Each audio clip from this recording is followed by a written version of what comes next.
Yes! Max Africa, créateur de performance.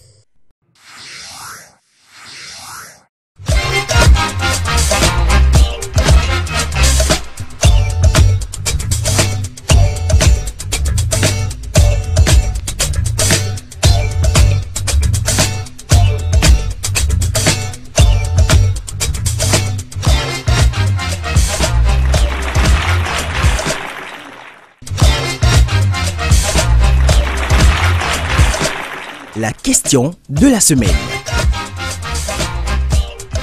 Quelles seront, selon vous, les retombées d'une grève en ce début d'année? C'est quand même déplorable qu'au début de l'année scolaire comme ça, qu'il y ait grève. Concernant la grève que nos enseignants font, vraiment, on n'arrive pas à comprendre quelque chose. Puisque les enfants viennent de commencer la rentrée, ça ne fait pas quelque temps. Et ils nous ont dit d'acheter des trucs, on a tout acheté. Mais finalement, après avoir fait quelques semaines, on nous dit que c'est la grève. Ça chagrine tout le monde, les grèves.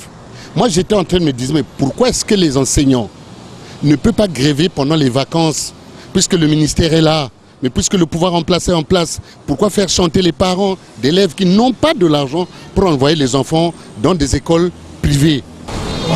Tout ça là, ça me fait mal au cœur pour un gouvernement finissant là, qui ne veut pas résoudre les problèmes des enseignants depuis fort longtemps.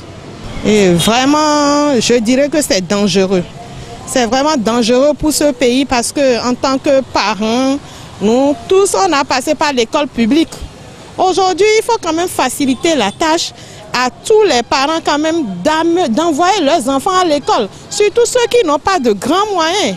Aujourd'hui, on constate que l'enseignement n'est plus une vocation. Genre, c'est devenu du commerce. Les enseignants ne sont pas des commerçants. Les enfants sont livrés à eux-mêmes. Ils sont dans la rue. Ils sont exposés aux dangers, les accidents. Et les filles, elles sont exposées aux grossesses non désirées. Mais quand est-ce qu'on va finir avec cette grève-là? On ne comprend plus rien dans ce pays. Et le gouvernement qui était là, en temps, ils ont trop fait. Le gouvernement a trop fait pour les enseignants ici dans ce pays. Eux aussi sont des parents. Ils sont des parents. Ils sont en train de revendiquer leurs droits. Certes, ils n'ont qu'à essayer de voir. Cette grève n'est pas très profitable pour les enfants. En ce sens que elle réduit le cours de l'année scolaire.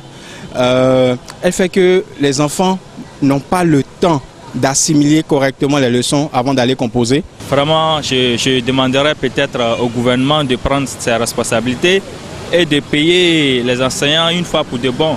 C'est vrai, on pense que les enseignants exigent trop de choses, mais je pense que, ma foi, ce n'est pas trop demandé parce que lorsque nous faisons un tour dans les autres pays de la sous-région, nous voyons que les enseignants sont très bien payés. Pourquoi est-ce qu'ils attendent juste la rentrée? Ils peuvent faire des sit-ins devant le ministère pendant des vacances. Moi, je suis désolé que les gens pensent que les grèves, on les fait que quand les enfants ont commencé. Pour moi, c'est du chantage à l'égard, un, du gouvernement, deux, des parents d'élèves. Le retombé, c'est grave pour nos enfants. Nos enfants vont rester abrutis. Tous les enfants sont abrutis. Tu as vu les examens là? Tous ces examens là, tu as vu le résultat que ça a donné? Que vous avez vu, hein? Et l'enfant, quand il commence pas à s'amuser comme ça, c'est fini. Il est désintéressé par le travail. Il se trouve une liberté de faire ce qu'il veut. Et puis c'est fini. Si vous voulez revendiquer quelque chose, revendiquez-le même avant les vacances, même avant que les élèves ne commencent. Mais moi, je ne comprends pas. Peut-être c'est un système au Bénin qui est comme ça. Voilà. Vous voyez les résultats au baccalauréat, au BPC l'année dernière. Mais ça a baissé. Mais c'est triste quand même pour notre enseignement. Les enfants, le BPC 0. Ils n'ont qu'à trouver un consensus et on en finit pour ça. Bac. Si mon enfant a eu le bac, c'est vrai, il a doublé 2 fois avant d'avoir le bac. Ceux qui se sont présentés premièrement, cette année. C'est qu'ils font gâter la base des enfants. Si ceux qui les ont enseignés ont fait comme ça, est-ce qu'eux, ils vont être enseignants aujourd'hui? Quand même, ils n'ont qu'à laisser les enfants aller à l'école et savoir que l'État béninois n'a pas grand moyen. Qu'est-ce que vous voulez? C'est pas bien. Moi, je suis vraiment désolée et que ces conditions-là ne marcheront jamais s'ils veulent que le Bénin marche. Ça commence déjà par l'enseignement. Et on ne peut pas privilégier que l'argent. Nos enfants sont foutus.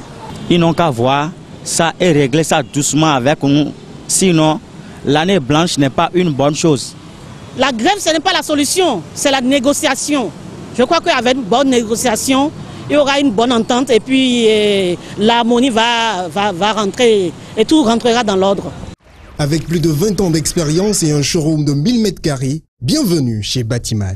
Carrelage, électricité, sanitaire, luminaire, étanchéité, quincaillerie et bien d'autres produits de qualité allant des gammes économiques aux gammes les plus élevées. Batimat, c'est une équipe spécialisée pour vous servir et répondre à toutes vos questions. Leader en matériaux de construction sur toute l'Afrique de l'Ouest, Batimat est situé à Tokparoro, non loin de la maternité Lagune. Batimat, tout pour la maison, du sol au plafond.